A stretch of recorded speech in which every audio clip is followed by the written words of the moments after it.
We're going to revisit the classic Jell-o Pudding Cake today.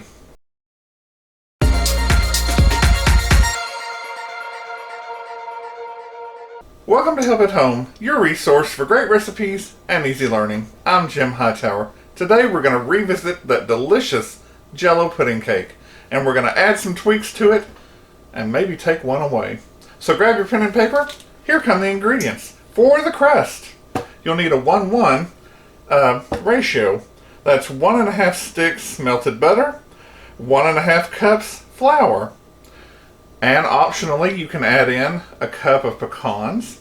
Now, last time I said the crust should be just as delicious as the dessert. That's kind of a Julia thing, so I added 2 tablespoons of sugar. However, this one is already so sweet that you need that crust for a contrast, so no sugar in the crust this time. That's the original recipe, and it's even better for my favorite diabetics. On to the filling. You'll need 1 8-ounce package of cream cheese at room temperature. Set it out for at least an hour. A Hershey Bar to grate on top, or you could get a piece of chocolate bark like you make candy at Christmas. A large container of Cool Whip. Now, last time I think it was a 9-ounce, but you really need more. You won't use the whole container, but it's nice to have enough versus not enough. 1 cup powdered sugar, 1 small package vanilla pudding, 1 small package chocolate pudding. Those are the instant puddings, not the cook on the stove type. Now, for my favorite diabetics, I don't know what to tell you. This one is awfully sweet no matter what you do, but again, you can take probably a cup of Splenda, not Splenda sugar blend, but Splenda. Toss it into your food processor or blender and try to make powdered Splenda that way. And then, of course, you can get the sugar-free puddings, which we've done before. Now, P.S., I just want to remind you, this Jell-o Pudding Cake is 1,000 times better than that marble pie that we made with chocolate and vanilla pudding. That was good, but this is classic deliciousness. Write this one down. Put it in your cookbook. You'll need a 13x9 pan and spray it or butter it. I'm being a little lazy today. I'll spray it. I've got all my crust ingredients here. Tossing in my flour into my melted butter. Stirring that in carefully so you don't get wah, because spouses don't like that. Then before it gets too firm, put in those pecans. Things have firmed up a little, but you just stir. Things like this will happen and you don't get excited because of what's to come next. You just dump this right in. This is basically a shortbread type of crust, and so you're just going to mash it in anyway. There you go. This is exactly the same crust that was in the cherry dessert last year, and that's just yummo. Into your preheated 350-degree oven for about 20 minutes. Set your timer. Check it even at 10. Here is the crust, and it has been cooling out of the oven. This did take the full 20 minutes, and it's lightly browned. That's what you want. Now, this had to completely cool before we can put our next layer on it, or it will melt it. Let's continue. The next thing is to take your softened cream cheese and just whip it up a little bit.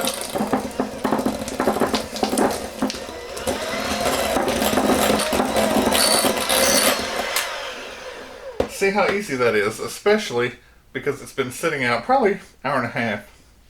Now, I want to go ahead and loosen up or soften up this cream cheese by putting in that cup of Cool Whip now, and then we'll do the powdered sugar. This had been in the freezer because you can absolutely freeze Cool Whip. And, okay, 1 cup.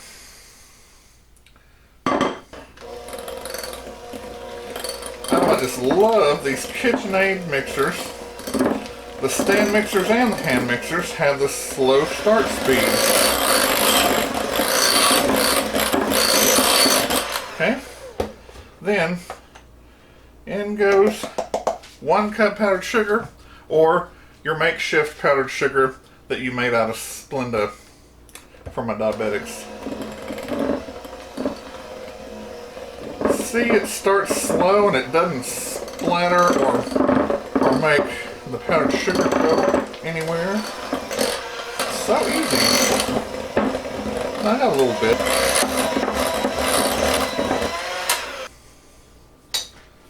Put this right on top.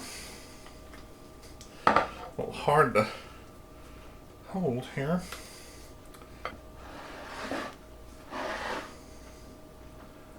And it just takes a couple of minutes to spread this because you don't want to get it caught and pull up on your crust. Here it is. Now, we need to set this in the refrigerator to get cool while we're making our pudding.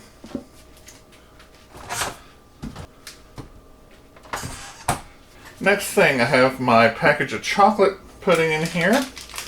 And here is my vanilla. 2 cups for each one. And again, starting slowly.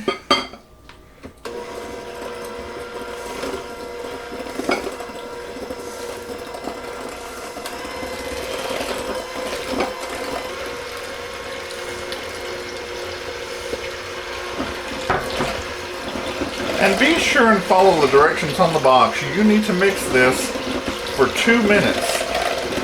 If you don't mix it for at least 2 minutes, it won't set up good sometimes. Now that that's done, nice and thick, I'm going to get our pan out.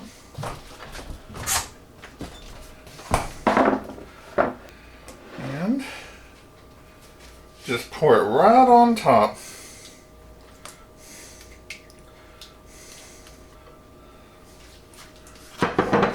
Spread that out.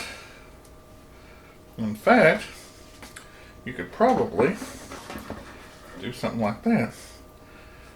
You remember the shimmy and the shake?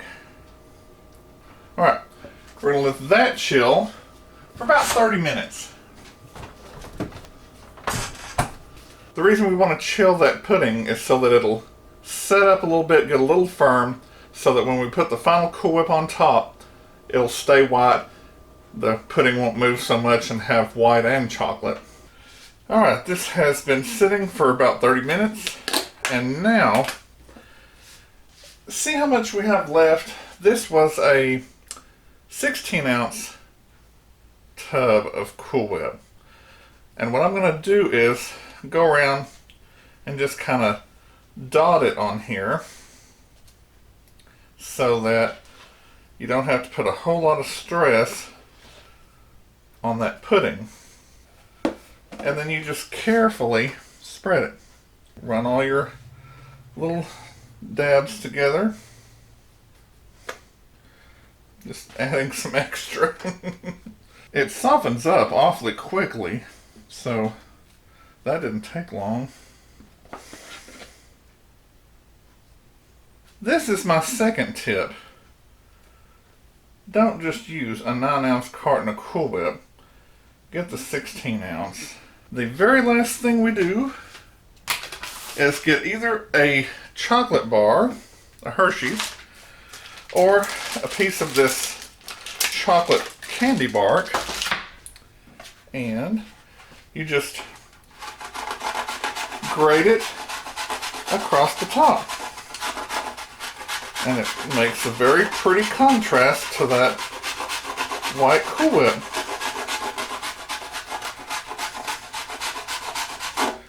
Again, as much or as little as you want. I would chill this for 2 to 4 hours. Let it be nice and cold. It's the kind of dessert that you can serve up after your nighttime dinner meal. So there you go. Just yummo.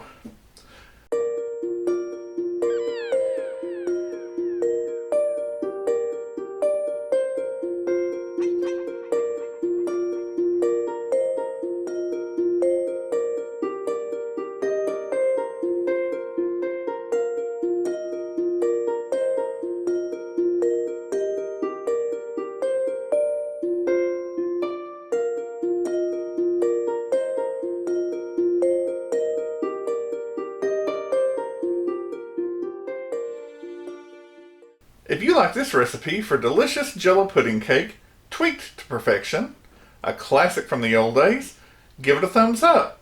Subscribe and share with your friends who like to cook or just want to learn how. Drop me a line in the comments below about your experiences with this recipe and what else you'd like to see in the kitchen. Click the bell in the top right hand corner for notifications. I'm Jim Hightower, and remember, everyone needs help, even me.